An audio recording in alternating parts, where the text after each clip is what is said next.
வாஸ்து பற்றி கருட புராணத்திலும் சில தகவல்கள் உள்ளன. அவை என்ன தெரியுமா? ஒரு வீடு கட்ட ஆரம்பிக்கும் முன் அடிக்கல் நாட்டும் நிகழ்வு ஒன்று நடத்தப்பட வேண்டும். அதுதான் இந்த வாஸ்து பண்ணுறதுன்னு சொல்கிறோம்.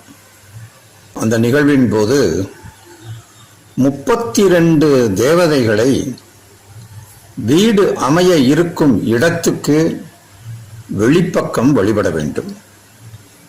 அந்த கடவுள்களின் பெயர்கள் அல்லது அந்த தேவதைகளின் பெயர்கள் ஈசானனன், பர்ஜன்யன், ஜெயந்தன், இந்திரன், சூரியன், சத்யகன், பிருகு, ஆகாஷா, வாயு, பூஷா, விதாதா, கிரகணசத்ரா, யமன், கந்தர்வன், பிருகு, ராஜா, மிருகாம், பிட்ரீஸ், டௌபாரிகா, சுக்ரீவன், புஷ்பதந்தன், கணதீபன், அசுரன், சேஷன், பாடன், ரோகன், அகிமுக்யன், பல்லாடன், சோமன், கர்ப்பன், அதிதி மற்றும் திதி ஆகியோர்கள் ஆகும்.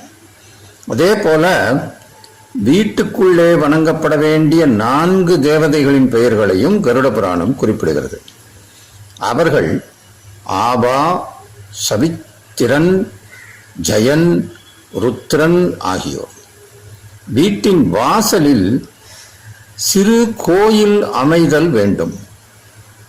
அதாவது வீட்டுக்கு முன்னாலேயே சில வீடுகளில் பார்த்தீங்கன்னா அந்த பிள்ளையார் கோயில் மாதிரி சின்னதாக கட்டியிருப்பாங்க. அந்த மாதிரி கோயில் அமைச்சுக்கிறது நல்லதான்.